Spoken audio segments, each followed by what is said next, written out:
This is Pastor John Vignes from Apple Valley, Minnesota, with my wife Julia. And with me, I'm going to be preaching the message in English. And with me is Pastor Jasroon Polpaka from India, and he will be translating into Telugu. The title of the message is, I am the door. I am the door. ఈ message యొక్క title ఏంటంటే నేనే ద్వారమును. I want to say this, Jesus is the door, the cross is the door. నేను చెప్పే విషయం ఏంటంటే యేసు ప్రభువే ఆ ద్వారము, సిలువే ఆ మార్గము. The key scripture is John 10 and verse 9. I am the door. By me, if any man enter in, he shall be saved and shall go in and out and find pasture. మూల వాక్యము యోహాను సువార్త 10వ అధ్యాయము 9వ వచనంలో ఉన్నది. నేనే ద్వారమును, నా ద్వారానే ఎవడైనా లోపల ప్రవేశించినలా వాడు రక్షింపబడును. Jesus said, I am the door. Is that how you would describe Jesus? Jesus is a door? యేసు ప్రభు చెప్పారు, నేనే ద్వారమును అని చెప్పాడు. ఆ విధంగానే అది మనకు అర్థమయ్యే విషయంగా ఉంటుందా? I want to ask you a question. Who is Jesus to you? Who is Jesus to you? నేను ఒక ప్రశ్న అడగదలుచుకున్నాను. యేసు నీకెవరై ఉన్నారు? యేసు నీకెవరై ఉన్నారు? Jesus asked that question to his disciples in Matthew chapter 16 verses 13 through 15. యేసు ప్రభువారు అదే ప్రశ్నను తన శిష్యులతో అడిగాడు. మత్తయి సువార్త 10వ అధ్యాయము 13 నుంచి 15 గల భాగంలో ఆ విషయము రాసి ఉన్నది. When Jesus came into the coasts of Caesarea Philippi, he asked his disciples, saying, Who do men say that I, the Son of Man, am? And they said, Some say you are John the Baptist, some Elijah, and others Jeremiah or one of the prophets. And he said unto them, But whom say ye that I am? యేసు ఫిలిప్పిదైన కైసరయ ప్రాంతము లో వచ్చినప్పుడు మనుష్య కుమారుడు ఎవడని జనులు చెప్పుకుంటున్నారని శిష్యులను అడగగా, కొందరు బాప్తిసమిచ్చు యోహాను అనియు, కొందరు ఏలియా అనియు, ఇర్మియా అనియు, ప్రవక్తల్లో ఒకడనియు చెప్పుకుంటున్నారని వారు చెప్పిరి. అప్పుడు యేసు ప్రభు, మీరైతే నేనెవరని చెప్పుకుంటున్నారు అని అడిగాడు. Jesus actually asked two questions to his disciples. Who do men say that I am? The disciple said, Some say you are John the Baptist, some Elijah, others Jeremiah, or one of the prophets. అయితే యేసు ప్రభు వారు సరిగా తన శిష్యులను అడిగిన విషయం ఏంటంటే, మరి కొందరు బాప్తిసమిచ్చు యోహాను అంటున్నారు అన్నారు, కొందరు ఏలియా అన్నారు, ఇర్మియా అన్నారు, మీరు ఏమనుకుంటున్నారని వారిని సూటిగా ప్రశ్నించాడు. Others through time have said that Jesus was a good man. Jesus was a great moral teacher. అయితే కొంతమంది అన్నారు, యేసు మంచి మనుషుడు, గొప్ప నైతిక బోధకుడు అని చెప్పారు. Is that who Jesus is to you? అదే విధంగా యేసు ప్రభు మీరు అర్థం చేసుకుంటున్నారా? The second question Jesus asked his disciples were, Who do you say that I am? Who do you say that I am? రెండవ ప్రశ్న యేసు ప్రభు శిష్యుని అడిగాడు, మీరేమని అనుకుంటున్నారు నా విషయము అని అడిగాడు. This is probably the most important question you'll have to answer in your life. Who is Jesus to you? ఇదొక ప్రాముఖ్యమైన ప్రశ్నగా నీ జీవితంలో నా జీవితంలో ఉంటుంది. యేసు ప్రభు మనకి ఎవరై ఉన్నారు అనే విషయం. Peter gave an answer to Jesus' question in Matthew chapter 16 verse 16, and Simon Peter answered and said, You are the Christ, the Son of the living God. మత్తయి సువార్త 10వ అధ్యాయము 10వ వచనంలో పేతురు గారు సూటిగా సమాధానం ఇవ్వడం జరిగింది. నీవు సజీవుడవు దేవుని కుమారుడైన క్రీస్తు అని చెప్పాను. Christ means Savior or Messiah. క్రీస్తు అనే మాటకి రక్షకుడు, మెస్సయ్య అని అర్థము. Jesus got very excited about Peter's answer. In fact, this is one of the most excited places that I've seen Jesus in the scriptures. యేసు ప్రభు వారు మరి ఆ విషయము సీమోన్ గారు చెప్పినప్పుడు ఆయన చాలా మరి ఉత్సాహపడి ఉంటున్నాడు. అనేక విషయాల్లో ఆయన నిరుత్సాహపడినప్పుడు ఈ విషయంలో మాత్రం చాలా ఉత్సాహంగా ఉన్నట్టు మనకు కనిపిస్తూ ఉంటుంది. In Matthew 16:17, Jesus said, Blessed art thou, Simon Bar-Jonah, For flesh and blood has not revealed it unto you, but my Father which is in heaven. మత్తయి 16:17 వచనంలో సీమోను బర్యోనా నీవు ధన్యుడవు, పరలోకమందున నా తండ్రి నీకు బయలుపరచనే గాని మరి నరులు ఎవరు బయలుపరచలేరు అని యేసు ప్రభు చెప్పినట్టుగా మనం చూస్తుంటున్నాం. When men say that Jesus is a good man, a good teacher, a good prophet, they're really saying that Jesus was a man, only a man. మనుషులైతే మరి ఆయన మంచి మనుషుడు, మంచి బోధకుడు, ప్రవక్త, అయితే మంచి మానవ నైతిక విలువలు కలిగిన వ్యక్తి అని చెప్పారు కానీ But the Holy Spirit revealed to Peter that Jesus was the Christ, the Messiah, the Son of the living God. పరిశుద్ధాత్మ దేవుడు మాత్రము మరి సీమోనుకు ఆయన చెప్పిన విషయం ఏంటంటే ఆయన క్రీస్తు, యేసు క్రీస్తు ప్రజలను వారి పాపల నుండి రక్షించును అని ఆయనకి బోధించడానికి పరిశుద్ధాత్మ దేవుడు ఇష్టపడ్డాడు. No man revealed this to Peter. God revealed that Jesus was the Christ, the Messiah, the Son of the living God. మరి ఎవరి కూడా మనుషులకు అది చెప్పబడలేదు, మరి ఒక పేతురుకు మాత్రమే అది చెప్పబడి ఉంటున్నది. That's what Jesus got excited about. God revealed who Jesus was to Peter. If you want to get Jesus excited right now, let God reveal to you who Jesus was. యేసు ప్రభువారు ఎప్పుడే పరిశుద్ధాత్మ దేవుడు ఎట్లయితే మరి సీమోనుకు మరి ఆయన యేసు క్రీస్తు వారి ప్రజలను పాపం నుండి రక్షించును అని ఆయనకు చెప్పబడి ఉంటుందో, మరి మన విషయంలో కూడా ఆ విషయంలో మనం అర్థం చేసుకుంటే యేసు ప్రభువారు సంతోషపడడానికి వీలున్నది. In the Gospel of John, Jesus told us exactly who he was 7 times. మరి యోహాను సువార్తలో యేసు ప్రభువారు సరిగా అనేక మార్లు ఈ విషయాన్ని బోధించాడు. In John 6:35, Jesus said, I am the bread of life. He who comes to me shall never hunger. He who believes on me shall never thirst. యోహాను సువార్త 6:35 వచనంలో యేసు ప్రభువారు చెప్పిన మాట ఏంటంటే జీవాహారము నేనే, నా యొద్దకు వచ్చేవాడు ఏమాత్రం ఆకలి కొనడు, ఏమాత్రం దప్పికొనడు. In John 8:12, Jesus said, I am the light of the world. He who follows me shall not walk in darkness, but shall have the light of life. యోహాను సువార్త 8:12లో యేసు ప్రభువారు సెలవిచ్చిన మాట ఏంటంటే నేను లోకములకు వెలుగును, నన్ను వెంబడించువాడు చీకట్లో నడవక జీవపు వెలుగు కలిగి ఉన్నాడు అని చెప్పాడు. In John 10:11, Jesus said, I am the good shepherd. The good shepherd gives his life for the sheep. యోహాను 10:11లో రాబడిన మాట ఏంటంటే నేను గొర్రెలకు మంచి కాపరిని, మంచి కాపరి తన గొర్రెల కొరకు ప్రాణం పెట్టును అని వ్రాయబడి ఉన్నది. In John 11:25, Jesus said, I am the resurrection and the life. He who believes in me, though you are dead, yet shall he live. యోహాను సువార్త 11:25లో పునరుత్థానమును జీవమును నేనే, నా యందు విశ్వాసముంచువాడు చనిపోయినను బ్రతుకును అని వ్రాయబడి ఉన్నది. In John 14:6, Jesus said, I am the way, the truth, and the life. No man comes to the Father but by me. యోహాను సువార్త 14:6లో నేనే మార్గమును సత్యమును జీవమును, నా ద్వారే తప్ప ఎవడును తండ్రి యొద్దకు రాడు అని వ్రాయబడి ఉంటున్నది. In John 15:1-2, Jesus said, I am the true vine and my Father is the husbandman. యోహాను సువార్త 15:1-2 వచనాల్లో నేను నిజమైన ద్రాక్షావళిని, నా తండ్రి వ్యవసాయకుడు అని అక్కడ వ్రాయబడి ఉంటుంది. In John 10:9, the scripture we are studying, Jesus said, I am the door. By me, if any man enter in, he shall be saved and go in and out and find pasture. యోహాను సువార్త 10:9 వచనంలో నేనే ద్వారమును, నా ద్వారా ఎవడైనా లోపల ప్రవేశించిన ఎడల వాడు రక్షింపబడిన వాడై లోపలికి వచ్చుచు బయటికి వెళ్ళుచు మేత మేయిచుండును అని వ్రాయబడి ఉన్నది. Why would Jesus call himself a door? Why?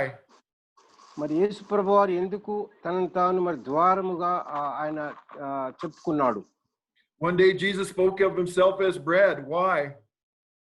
ఒకసారి యేసు ప్రభువారు జీవాహారము అని చెప్పుకున్నాడు. ఎందుకు? One day Jesus spoke of himself as a vine. Why? ఒకసారి ఆయనే నేను నిజమైన ద్రాక్షావళిని అని చెప్పుకున్నాడు. ఎందుకు?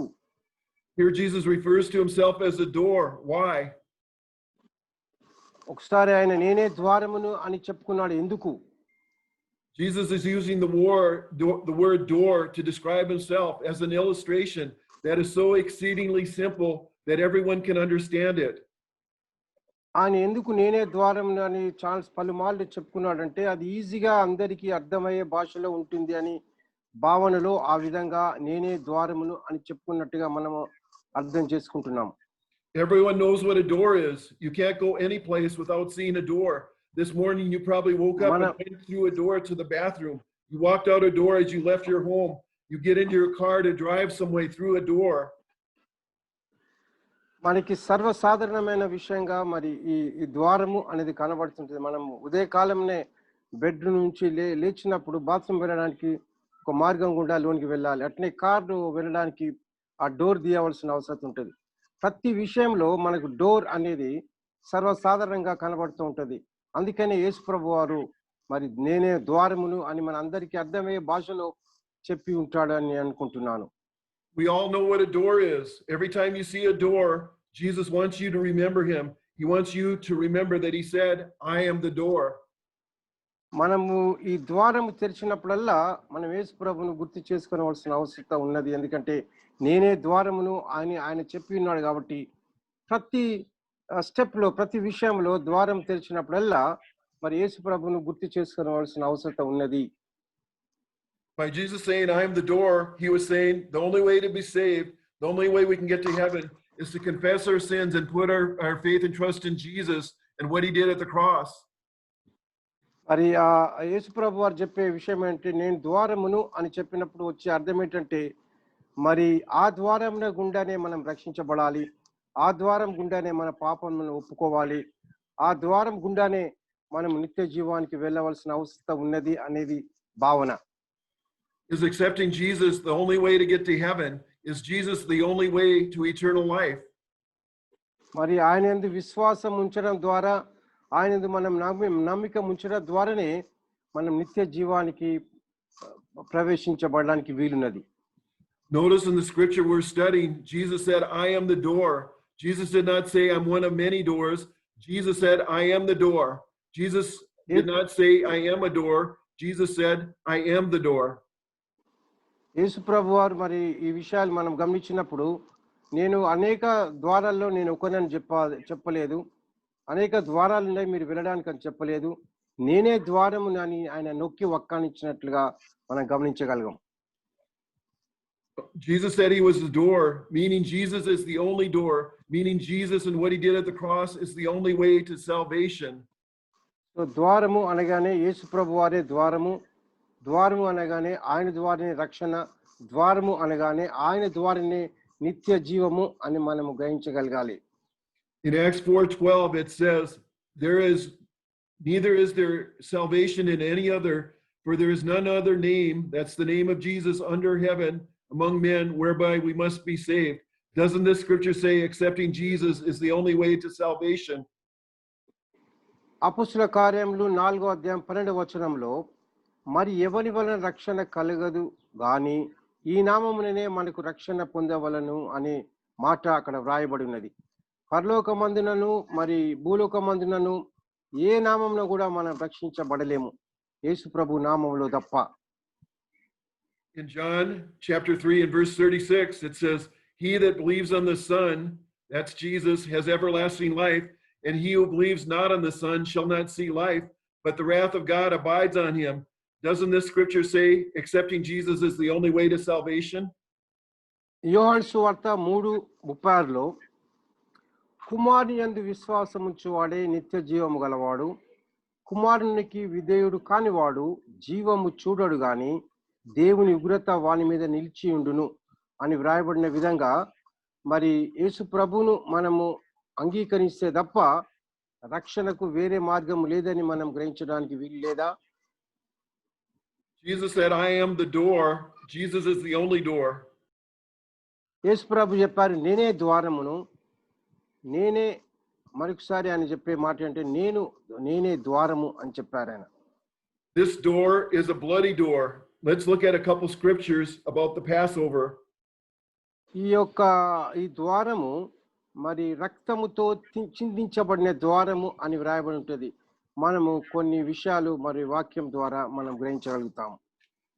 Exodus 12 and verse 7 says, "And they shall take of the blood and strike it on the two side posts and on the upper doorpost of the houses wherein they shall eat it." నిర్గమాకాండము 12వ అధ్యాయం 7వ వచనంలో ఈ విధంగా వ్రాయబడినది.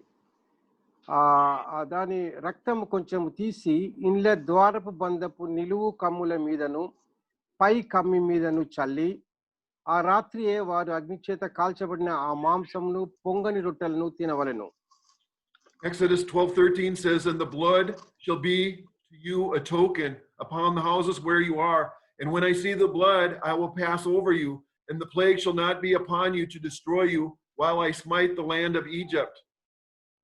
నిర్గమాకాండము 12వ అధ్యాయం 13వ వచనంలో ఈ విధంగా రాయబడి ఉన్నది, మీరున్న ఇండ్ల మీద ఆ రక్తము మీకు గుర్తుగా ఉండును, నేను ఆ రక్తమును చూచి మిమ్మును నశింపజేయక దాటిపోయేదను, నేను ఐగుప్తు దేశమును పాడు చేయుచుండగా మిమ్మును సంహరించుటకు తెగులు మీ మీదకు రాదు.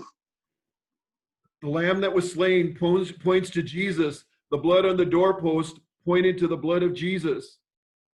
ఆ రక్తము చిందించబడిన రక్తము యేసు ప్రభుకు సాదృశ్యంగా ఉన్నది. అది గొర్రె పిల్ల రక్తమునకు సాదృశ్యంగా ఉన్నది. When the Lord sees the blood, judgment is stayed. The door of Christ is a bloody door. The door of Christ is the cross. ఆ రక్తము చిందించబడిన ఆ ద్వారములను యేసు ప్రభు వారు గమనించినప్పుడు, దేవుడు గమనించినప్పుడు, అది ఆయన ప్రభు రక్తములకు సూచనగా ఉన్నది. తీర్పు నిలిపివేయబడి ఉన్నది. The only way to salvation is to confess your sins and put your faith in Jesus and what he did at the cross. రక్షణ పొందుటకు ఏకైక మార్గము మరి యేసు ప్రభువును స్వంత రక్షకునిగా అంగీకరించడము, మన పాపంను ఒప్పుకోవడం. సిలువలో ఆయన మన కొరకు చేసిన ఆ మహత్ కార్యమును మనం గమనించడం. The door of Christ the door of Christ is the way into the presence of God. క్రీస్తు ద్వారము దేవుని సన్నిధిలోనికి మార్గము. I want to look at two sections of scriptures that speak of the veil of the temple being torn in two when Jesus died on the cross. నేను రెండు రెఫరెన్స్లు చూపాలని అనుకుంటున్నాను యేసు ప్రభు వారి ద్వారం గురించిన ఆ మహత్ కార్యమును బట్టి. Matthew 27 verses 50 through 51. Jesus, when he had cried again with a loud voice, yielded up the ghost. He died. And behold, the veil of the temple was rent in twain from the top to the bottom, and the earth did quake, and the rocks rent. మత్తయి సువార్త 27వ అధ్యాయము 50 నుంచి 51 గల భాగంలో యేసు మరలా బిగ్గరగా కేక వేసి ప్రాణం విడిచెను. దేవాలయపు తెర రెండుగా పైనుండి కింది వరకు రెండుగా చినిగెను, భూమి వణికెను, బండలు బద్దలాయెను అని వ్రాయబడినది. Hebrews 10 verses 19 and 20. Having therefore, brethren, boldness to enter into the holiest by the blood of Jesus, by a new and living way, which he consecrated for us through the veil, that is to say, his flesh. హెబ్రీయులకు రాసిన పత్రిక 10వ అధ్యాయము 19 నుంచి 20 గల భాగంలో, ఆయన రక్తం వలన పరిశుద్ధ స్థలమందు ప్రవేశించుటకు మనకు ధైర్యము కలిగి ఉన్నది. యేసు మన కొరకు ప్రతిష్ఠించిన మార్గమును అనగా నూతనమైనదియు జీవము గలదియు ఆయన శరీరమును తెర ద్వారా జరిగిన సన్నివేశం. In the Old Testament, before the cross, there was a great distance between the people and God. మరి పాత నిబంధనలో మరి దేవునికి మానవునికి చాలా దూరంగా ఉన్నట్టుగా మనం గమనిస్తాము. God dwelt in the Holy of Holies in the temple. No man except the high priest could go into the Holy of Holies where God dwelt. If a man attempted to go into the Holy of Holies, he would have instantly died. మరి అతి పరిశుద్ధ స్థలంలోకి వెళ్ళాలంటే మరి ప్రధాన యాజకుడు మాత్రమే లోనికి వెళ్ళాలి.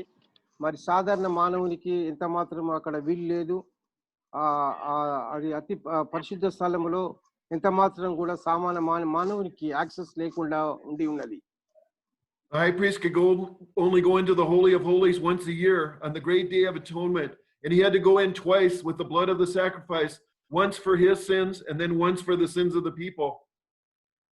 మరి అతి పరిశుద్ధ స్థలంలోనికి మరి ప్రధాన యాజకుడు మాత్రమే వెళ్ళాలి. మరి ఒక సంవత్సరము కొరకు సాక్రిఫైస్ అర్పించడానికి సంవత్సరానికి ఒకసారి, మరి తర్వాత ఇంకొకసారి మరి పాపంలో కొరకు వెళ్ళవలసిన అవసరం ఉండే. Before the cross, there was a great separation or distance between God and the people. సిలువ మరణము మరి సంభవించడానికి ముందు చాలా వ్యత్యాసంగా ఉన్నది మరి దేవునికి మానవునికి మధ్య దూరం. In the temple, there was a veil that separated the Holy of Holies where God dwelt from the rest of the people. మరి ఆ దేవాలయంలో మరి మానవులకి దేవునికి మధ్యలో గొప్ప తెర అడ్డుగా నిలిచి ఉన్నదని మనం గమనించగలుగుతాం. The veil was 4 inches thick. It was about 30 feet wide and 60 feet high. The veil weighed about 800 pounds, and it said that four yoke of oxen could not pull the veil apart. ఆ తెర ఎంత పెద్దగా గొప్పగా ఉందంటే 4 ఇంచుల ఆ thickness తో ఉన్నది. 30 ఫీట్లు వెడల్పు ఉన్నది. 60 ఫీట్ల ఎత్తు కలిగిన ఆ తెర, దాదాపు 800 పౌండ్స్ వెయిట్ కలిగిన ఆ తెర ఉన్నట్టుగా మనం గమనించగలుగుతాం. The moment Jesus died, the veil was torn in two. No human hand, no accident could have torn the veil in two. యేసు ప్రభువారు ఎప్పుడైతే ఆయన శిలువలో తన ప్రాణం విడిచాడో యెరూషలేము తెర రెండుగా చీలినట్లు మనం గమనిస్తాం. దాంట్లో ఏ మానవుని హస్తం లేదు, ఏ ప్రమాదం జరగలేదు. అది రెండుగా చీల్చబడడానికి. What does this mean? When the veil was torn in two, it means that we have instant access to God. It means we can enter into the Holy of Holies. ఎప్పుడైతే యెరూషలేము తెర రెండుగా చీలిందో దాని అర్థం ఏంటంటే మనం అతి పరిశుద్ధ స్థలంలోనికి వెళ్ళడానికి మనకు ఒక మార్గము మరి సరళమైనట్టుగా మనం గమనించగలుగుతాం. We can enter into the Holy of Holies, but we must do this by the blood of Jesus. We do this by putting our faith in Jesus and what he did at the cross. అతి పరిశుద్ధ స్థలంలోనికి వెళ్ళడానికి ఏకైక మార్గం ఏంటంటే మన పాపాలను ఒప్పుకోవడము, దేవుని యొక్క రక్షణలో దేవుని రక్షణను మనం పొందుకోవడము. మరి అది సంభవించినప్పుడు మనకు ఇది కూడా సాధ్యమే. In the scripture Hebrews 10:20, it says the door or the new living way is through the veil, his flesh, which refers to his body that was sacrificed for us.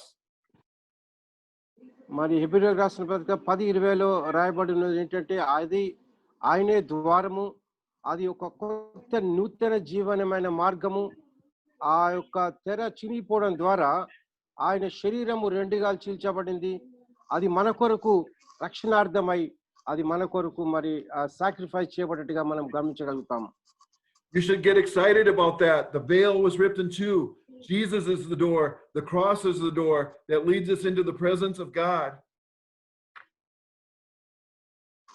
మనము సంతోషకరమైన ఒక సన్నివేశం ఏంటంటే మనం సంతోషపడడానికి ఉన్న కారణం ఏంటంటే యేసు ప్రభువే ఆ ద్వారము. మరి యేసు ప్రభు ద్వారానే ఆ సాధ్యము. యేసు ప్రభు ద్వారానే మనము ఆ అతి పరిశుద్ధ స్థలంలోనికి వెళ్ళడానికి వీలున్నది, తండ్రిని కలుసుకోవడానికి వీలున్నది.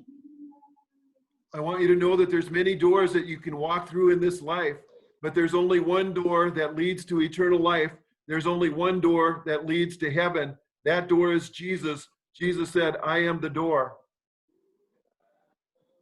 యేసు ప్రభు చెప్పేవారు మాట ఏంటంటే మన జీవితంలో అనేక రకమైన ద్వారాలు ఉన్నాయి మనకు వెళ్ళడానికి రావడానికి. కానీ ఒక్క మార్గము, ఒకే ద్వారము, అది యేసే ద్వారము.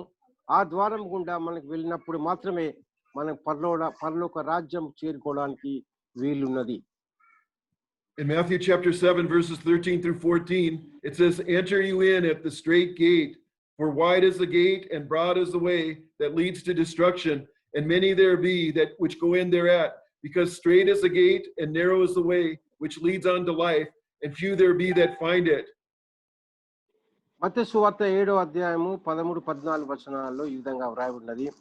ఇరుకు ద్వారమున ప్రవేశించుడి, నాశనముకు పోవు ద్వారము వెడల్పును విశాలమై ఉన్నది, జీవమునకు పోవు దారి ఇరుకును సంకుచితమై ఉన్నది, దాన్ని కనుగొన్న వారు కొందరే.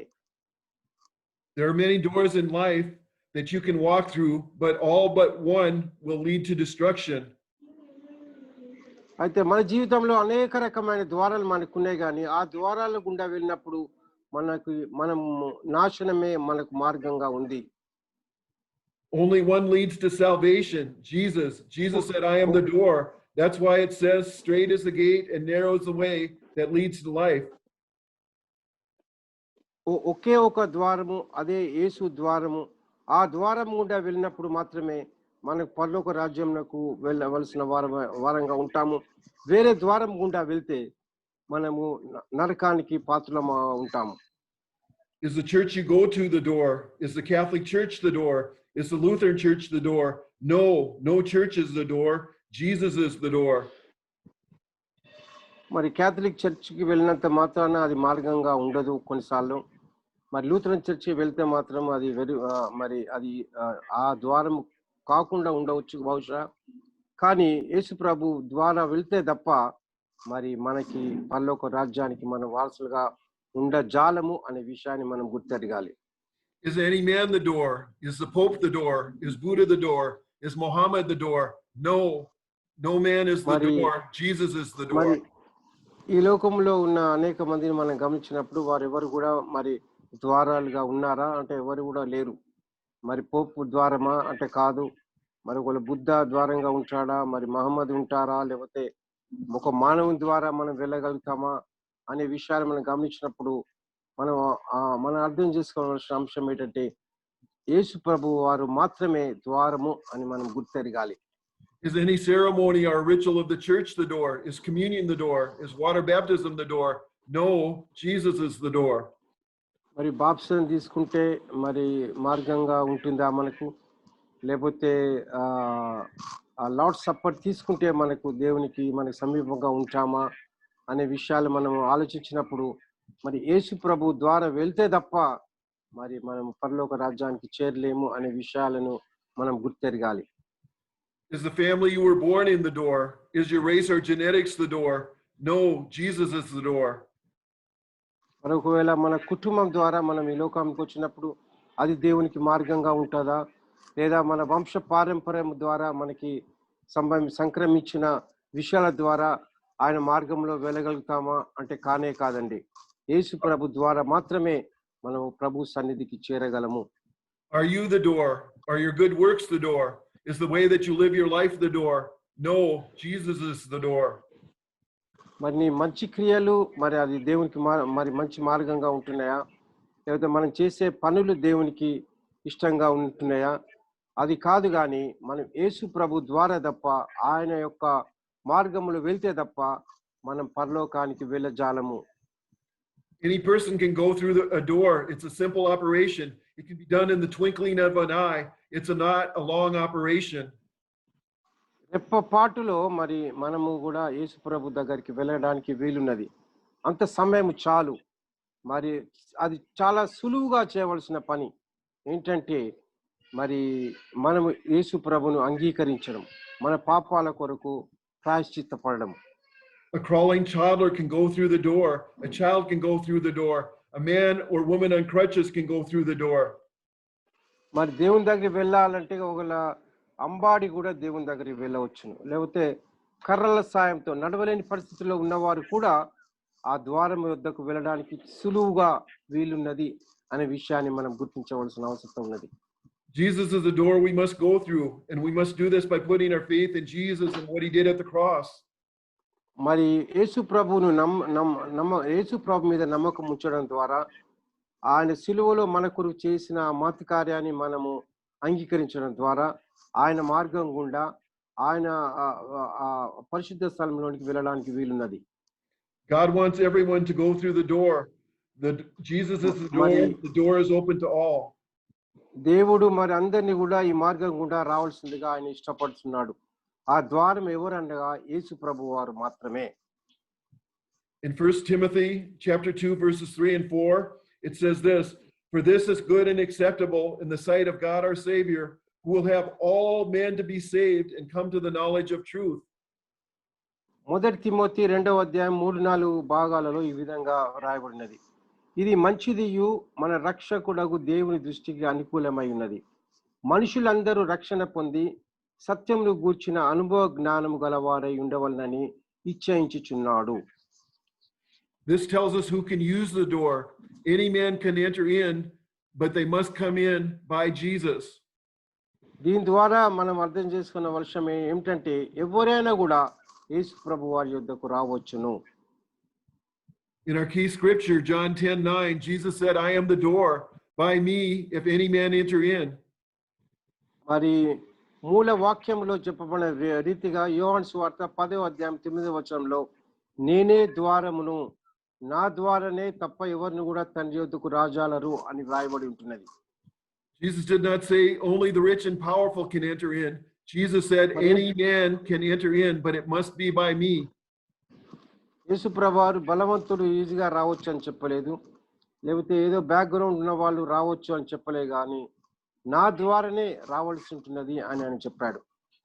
Jesus did not say only the extremely brilliant or educated can enter in, because they're the only ones who can understand the plan of salvation. Jesus said any man can enter in, but it must be by me. యేసు ప్రభువారు ఈ విధంగా చెప్పలేదు, చాలా జ్ఞానవంతులు, బుద్ధిమంతులు, మరి ధనం గలవారు ప్రవేశించబడతారని చెప్పలేదు. కానీ యేసు ప్రభువారు చెప్పిన మాట ఏంటంటే నా ద్వారానే, నేనే ద్వారమును, నా ద్వారానే ఎవరైనా కూడా రావాల్సి ఉన్నది అని చెప్పాడు. Any man can enter in by Jesus. మరి ఎవరైనా కూడా యేసు ప్రభు ద్వారానే, ఆ ద్వారం గుండానే మరి పరలోక రాజ్యానికి రావాల్సి ఉంటున్నది. A rich man or a poor man can enter in. మరి ధనవంతుడైనా పేదవాడైనా ఏ రకమైన భేదం లేదు, ఎవరైనా కూడా మరి అదే మార్గం గుండా రావాల్సి ఉంటున్నది. An educated man or a man with no education can enter in. మరి చదువున్నా చదువు లేకపోయినా ఏ వ్యత్యాసం లేదు, ఏ భేదం లేదు, ఎవరైనా కూడా ఆ మార్గం గుండానే లోనికి రావాలి. A man or woman can enter in. స్త్రీ పురుష భేదం లేదు, ఎవరైనా కూడా రావచ్చు అదే మార్గం గుండా. It doesn't matter what family you come from or your genetics, any man can enter in. మరి నీ ఏ కుటుంబం చెందిన వాడివైనా, నువ్వు ఎవరివైనా సరే, మరి ఆ మార్గం గుండానే యేసు ప్రభు యొద్ద అదే ఆయనే మార్గం ద్వారానే తండ్రి యొద్దకు నువ్వు రావాల్సి ఉంటున్నది. A black man or a white man can enter in. Your race does not matter.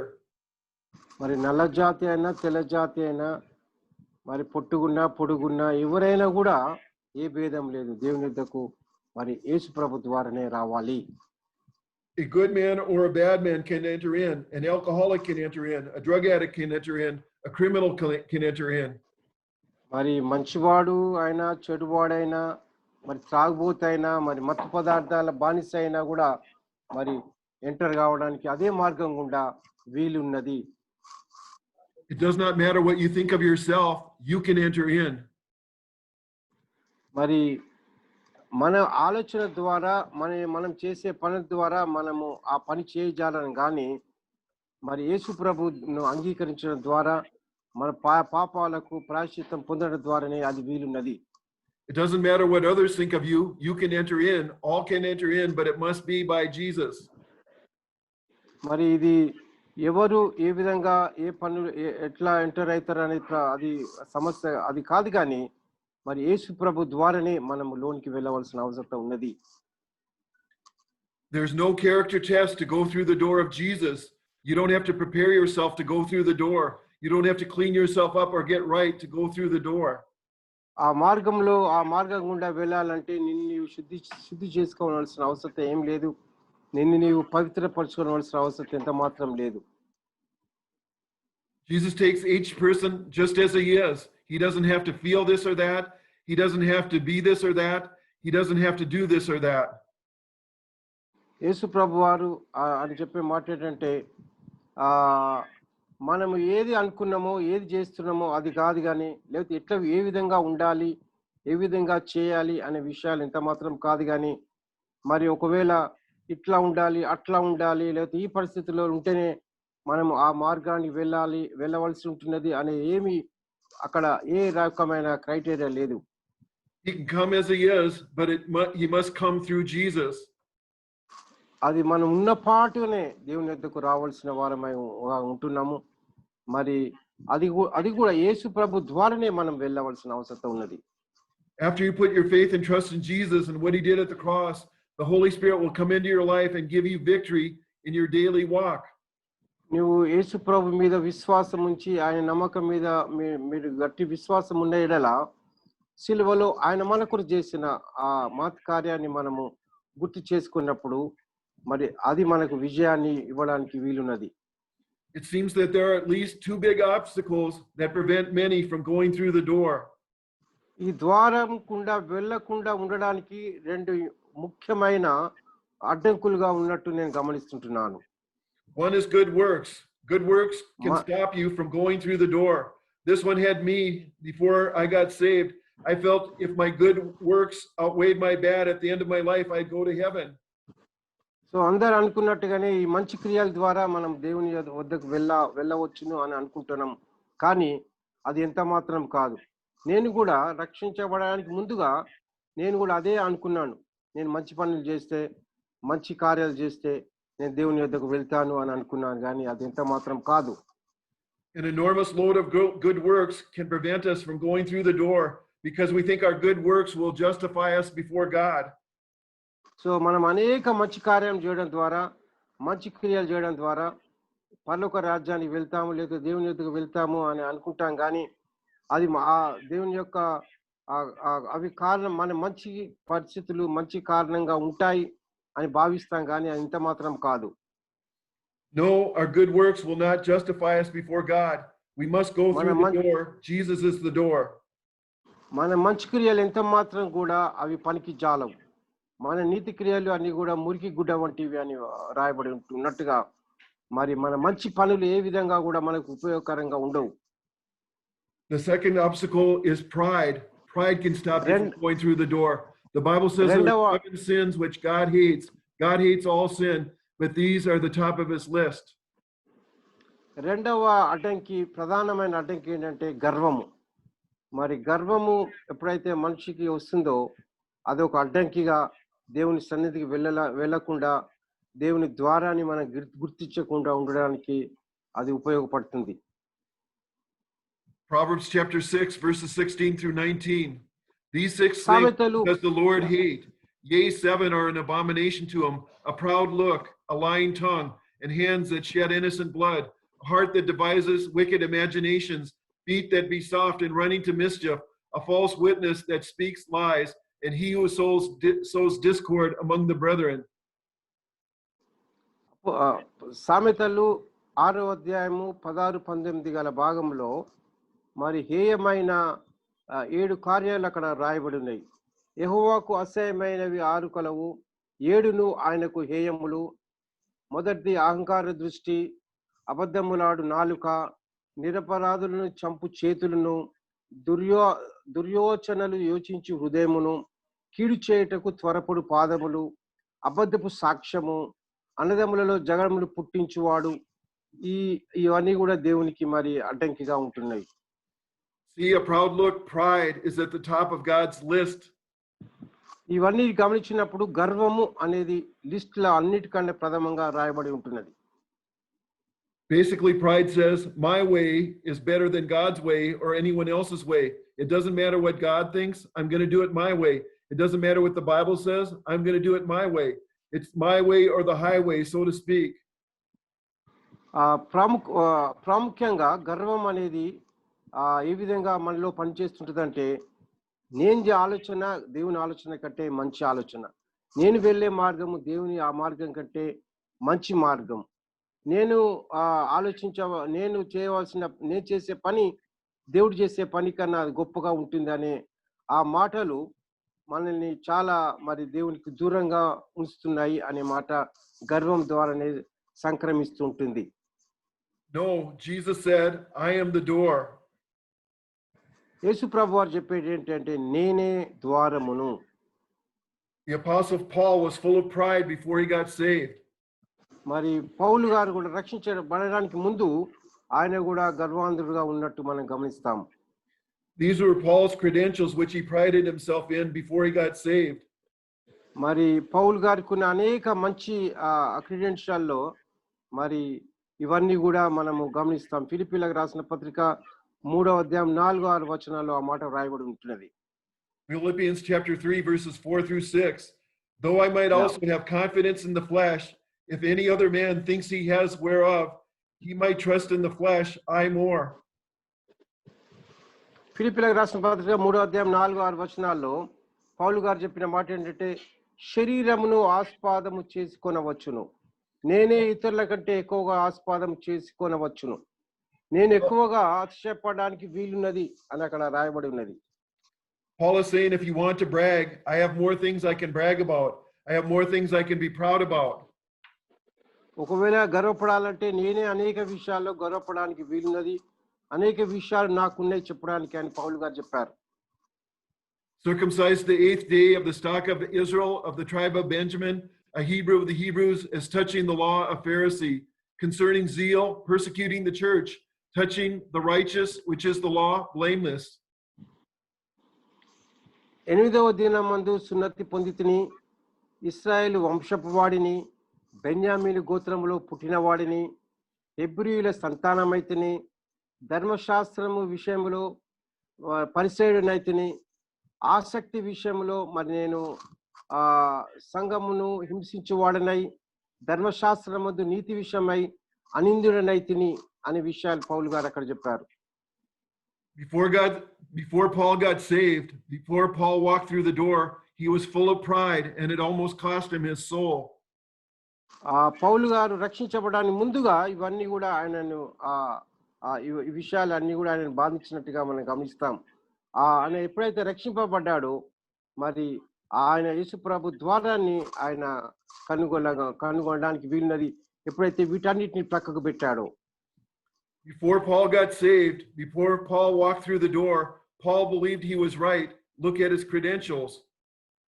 మరి యేసు ప్రభు వారు ఆ మార్గం గుండా వెళ్ళడానికి ముందుగా పౌలు గారు ఏమనుకున్నారంటే, ఇవన్నీ కూడా నాకు కరెక్ట్ గా ఉన్నాయి, ఈ విషయము నాకు నేనే కరెక్ట్ అని అనుకొని ఉంటాడు రక్షించబడడానికి ముందుగా.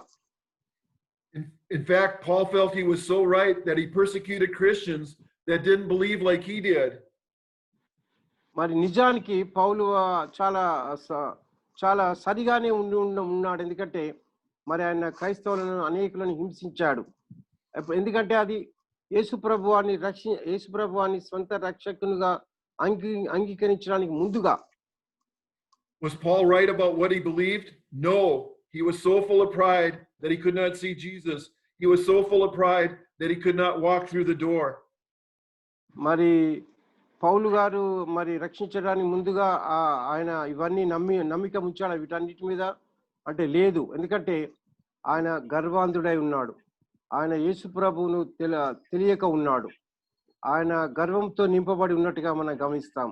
ఎందుకంటే ఆయన ఈ ద్వారం గుండా వెళ్ళలేదు అప్పటికి. God dealt with Paul's pride on the Damascus road. God knocked him to the ground. God dealt with his pride. Then Paul saw Jesus. Then he walked through the door. Paul got saved. మరి ఎప్పుడైతే మరి దమస్కు రోడ్లో పౌలు కలిగిన ఆ అనుభవం ద్వారా దేవుడు ఆయనతో మాట్లాడాడో, మరి ఆయన ఎప్పుడైతే ఆయన కింద పడిపోయాడో ఆ విషయంలో యేసు ప్రభు వారు మరి ఆయనను సందర్శించినట్టుగా, ఆయన యేసు ప్రభుతో ఎన్కౌంటర్ అయినట్టుగా మనం గమనిస్తుంటున్నాం. అప్పుడు ఆయన ఎప్పుడైతే ఆ మార్గం గుండా మరి యేసు ప్రభును అంగీకరించి ఆయన రక్షించబడ్డట్టుగా మనం గమనిస్తాం. Don't let your pride stop you from going through the door. మరి మనము కూడా ఈ యొక్క మార్గం గుండా వెళ్ళకుండా ఉండడానికి మనము ఏ విషయాలు అడ్డుపడుతున్నాయో మనం కూడా ఆలోచించవలసిన అవసరం ఉన్నది. Could you, like Paul was, be wrong about what you believe about Jesus? Jesus said, I am the door. మరి ఒకవేళ పౌలు గారు రక్షించబడడానికి ముందుగా ఎట్లయితే యేసు ప్రభువును అంగీకరించలేదో, మరి అప్పుడు ఆయన విషయాలు ఎట్లయితే అడ్డుపడ్డాయో మనం కూడా మరి సరివి అనే విధంలో ఆలోచించవలసిన అవసరం ఉన్నది. What do we receive when we go through the door? Salvation, eternal life, heaven. మరి యేసు ప్రభు మార్గం గుండా ఆ ద్వారం గుండా మనకు వెళ్ళినప్పుడు మనకు కలిగే లాభాలు ఏంటి అంటే, మనకు కలిగే ఉపయోగాలు ఏంటి అంటే, మొట్టమొదటి రక్షణ, రెండవది నిత్య జీవము, మూడవది పరలోకము. I share Jesus with everyone I can because I want them to go to heaven. నేను ప్రతి వారికి కూడా యేసు ప్రభువును మరి ఆ ఆ యేసు ప్రభువును వారికి పరిచయం చేయడానికి ఇష్టపడుతుంటాను, ఎందుకంటే వారందరూ కూడా పరలోక రాజ్యానికి వెళ్ళాలని. You know what heaven is like? పరలోక రాజ్యం ఎట్లా కనబడుతుంది అంటే, John 14 and verse 2 says, "In my Father's house there are many mansions. If it were not so, I would have told you. I go to prepare a place for you." యోహాను సువార్త 14:2 ఈ విధంగా వ్రాయబడినది, నా తండ్రి ఇంట అనేక నివాసములు కలవు, లేనేళ్ళ మీతో చెప్పుదును, నేను మీకు స్థలము సిద్ధపరుస్తానని అక్కడ రాయబడి ఉన్నది. Jesus is preparing a mansion for you. It's not a townhouse, it's not a condo, it's not a house, it's a mansion. మరి యేసు ప్రభువారు నీ కొరకు ఒక గృహము నిర్మించబోతున్నారు. అది సాధారణమైన ఇల్లు కాదు, అది ఒక చిన్న గృహము కాదు, అదొక మ్యాన్షన్, ఒక రాజ భవంతి అని వ్రాయబడి ఉంటున్నది. It's not like the cheap $10 to $20 million mansions on the earth. It's a mansion in heaven. మరి ఇప్పుడు ఈ లోకంలో ఈ యొక్క కనబడే ఆ బిల్డింగ్లు 10 మిలియన్ల $20 మిలియన్ అంత వర్త్ కాదు, కానీ అంతకంటే గొప్ప మ్యాన్షన్ దేవుడు పరలోక రాజ్యంలో నీ కొరకు నా కొరకు ఏర్పాటు చేయబోతుంటున్నాడు. Can you imagine what your mansion looks like in heaven? You don't have any mortgage payments. మరి పరలోక రాజ్యంలో నీకుండే ఆ గొప్ప స్థలము, ఆ భవంతి ఎట్లా ఉంటుంది అని నీవు ఒకసారి ఆలోచిస్తే గనుక, Revelations chapter 21 verses 18 through 21. In the building of the wall it was of jasper, and the city was pure gold, like unto clear glass, and the foundations of the wall of the city were garnished with all manner of precious stones. The first foundation was jasper, the second sapphire, the third chalcedony, the fourth emerald, the fifth sardonyx, the sixth sardis, the seventh chrysolite, the eighth beryl, the ninth topaz, the 10th chryopus, the 11th jacinth, and the 12th amethyst. And the 12 gates were 12 pearls. Every gate was of one pearl, and the street of the city was pure gold, as it were transparent glass. ప్రకటన గ్రంథం 21:18-21 గల భాగంలో ఆ పరలోక రాజ్యము మన భవంతి ఏ విధంగా ఉంటుంది అంటే, ఆ పట్టణ ప్రాకారము సూర్యకాంతులతో కట్టబడెను, స్వచ్ఛమగు పటికతో శుద్ధ సువర్ణముగా ఉన్నది, అమూల్యమైన నానావిధ రత్నముల లో మొదటిది సూర్యకాంతపు రాయి, రెండవది నీలము రాయి, మూడవది యమునా రాయి, నాలుగవది పచ్చ, ఐదవది వైడూర్యము, ఆరవది కెంపు, ఏడవది సువర్ణ రత్నము, ఎనిమిదవది గోమేదికము, తొమ్మిదవది పుష్యరాగము, 10వది సువర్ణ శునీయము, 11వది పద్మరాగము, 12 సుగంధము. దాని 12 గుమ్మములు, 12 ముత్యములు, ఒక్కొక్క గుమ్మము ఒక్కొక్క ముత్యములతో కట్టబడి ఉన్నది. అంత చక్కగా వర్ణించబడి ఉన్నది పరలోక రాజ్యం మన కొరకు అనే మాట అక్కడ ప్రకటన గ్రంథంలో యోహాను గారు రాస్తూ చెప్తూ ఉంటున్న మాట. This verse tells us what heaven is made of. The walls and foundations are precious gems. There are 12 gates that are made of pearl. The streets are paved with gold. Can you imagine what your mansion is made of? మనముండే ఆ mansion ఏ విధంగా ఉన్నది అనేది ఈ భాగంలో రాయబడి ఉన్నది. అది ఆ ప్రాకారములు, ఆ ఫౌండేషన్స్ అన్ని కూడా మరి జెమ్స్ తో తయారబడి, మరి ముత్యములతో అలంకరించబడి, మరి అమూల్యమైన బంగారముతో అది చెక్కబడి ఉన్నట్టుగా మనం గమనించగలుగుతాము. In heaven there's no need for the sun or the moon. మరి పరలోక రాజ్యంలో మరి చంద్రుడు సూర్యుని యొక్క అవసరం లేదు. Revelation 22 and verse 5. And there shall be no night there, and there need no candle, neither light of sun, for the Lord God give them light, and they shall reign forever and ever. ప్రకటన గ్రంథం 22:5 ఈ విధంగా రాయబడినది, దీపకాంతి అయినను సూర్యకాంతి అయినను వారికి అక్కర్లేదు, దేవుడైన ప్రభువే వారి మీద ప్రకాశించును. The glory of God will light up heaven. There will be no need for the light of the sun or the moon. మరి మనం పరలోక రాజ్యంలోకి వెళ్ళినప్పుడు అక్కడ సూర్యుడు చంద్రుని యొక్క అవసరత లేనే లేదండి. Let's look at one more scripture about heaven. Revelation 21 and verse 4. మరి ఒక భాగాన్ని మనం పరలోకం గుర్చిన భాగాన్ని మరి ఒకటి ప్రకటన గ్రంథంలో చూస్తాము. And God shall wipe away all tears from the eyes, and there shall be no more death, neither sorrow nor crying, neither shall there be any more pain, for the former things are passed away. ప్రకటన గ్రంథం 21:4లో ఈ విధంగా రాబడినది, ఆయన వారి కన్నుల బాష్పమిదములను తుడిచివేయును, మరణం ఇక ఉండదు, దుఃఖమైనను వేదనను ఇక ఉండదు అని వ్రాయబడి ఉంటున్నది. In heaven there will be no more crying, there will be no more tears, there will be no more suffering and pain, there will be no more death. పరలోక రాజ్యంలో ఏడుపు అసలే లేదండి, బాష్ప బిందువులు అసలు రాలవండి, అక్కడ బాధ ఇరుకు అసలే లేదు, మరణం ఇక ఉండదు అని మనం గుర్తు పెట్టుకోవాల్సిన అంశం. I don't know about you, but that sounds pretty good to me. In this life I've suffered a lot of pain and sorrow. మరి మీ విషయం ఏంటి ఒకసారి ఆలోచించారా? మరి నా విషయం అయితే నాకు చాలా సంతోషంగా ఉన్నది. ఈ విషయాలని గమనించినప్పుడు నేను కొన్నిసార్లు కొన్ని విషయాల్లో నేను బాధపడ్డప్పటికి కూడా మరి ఈ మార్గం గుండా నేను ఎప్పుడైతే యేసు ప్రభువాన్ని సందర్శించానో నాకు సంతోషంగా ఉన్నది. Do you see the door now?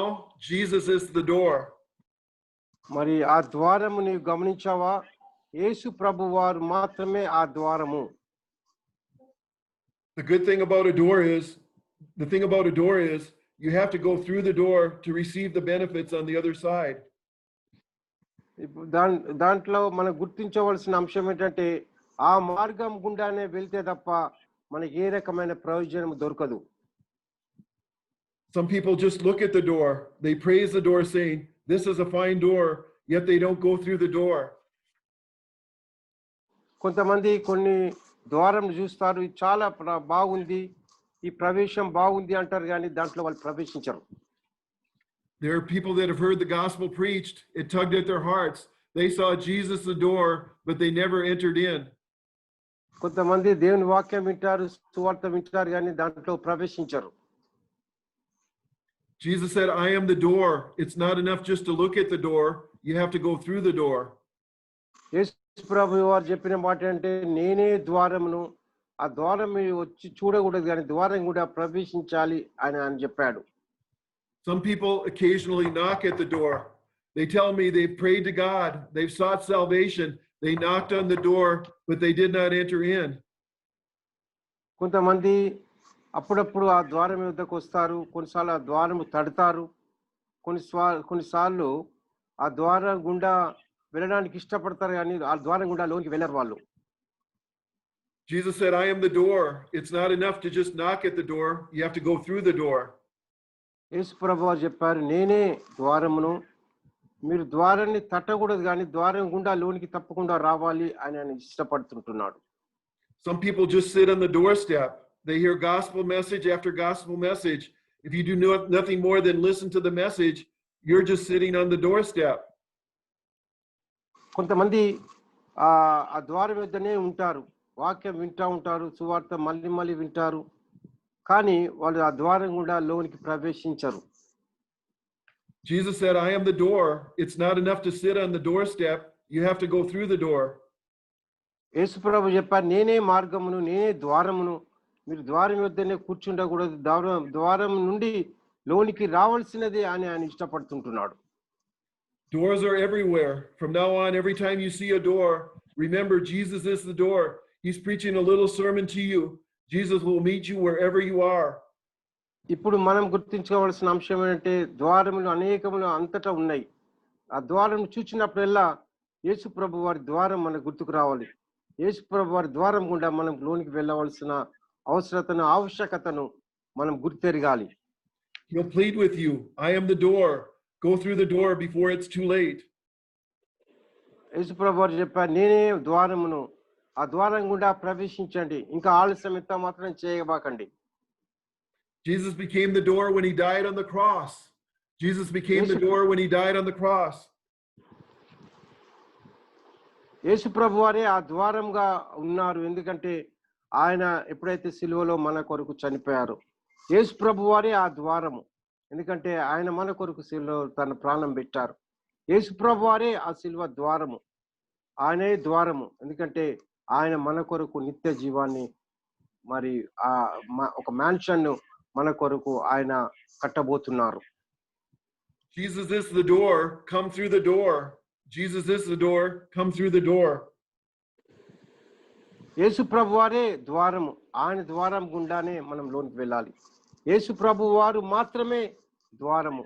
ఆయన ద్వారం గుండానే మనము తండ్రి యొద్దకు వెళ్ళవలసిన అవసరం ఉన్నది. ఆయన ద్వారం గుండానే మనం పరలోకానికి వెళ్ళవలసిన అవసరం ఉన్నది. Hell has no exit. Heaven only has one door. Jesus is the door. పరలోక రాజ్యంలో ఒకే మార్గం ఉన్నది. అదే యేసు ప్రభు ద్వారా వెళ్ళవలసిన మార్గం. ప్రభు వారే ఆ మార్గం. మరి నరకానికి అది మార్గం లేదు.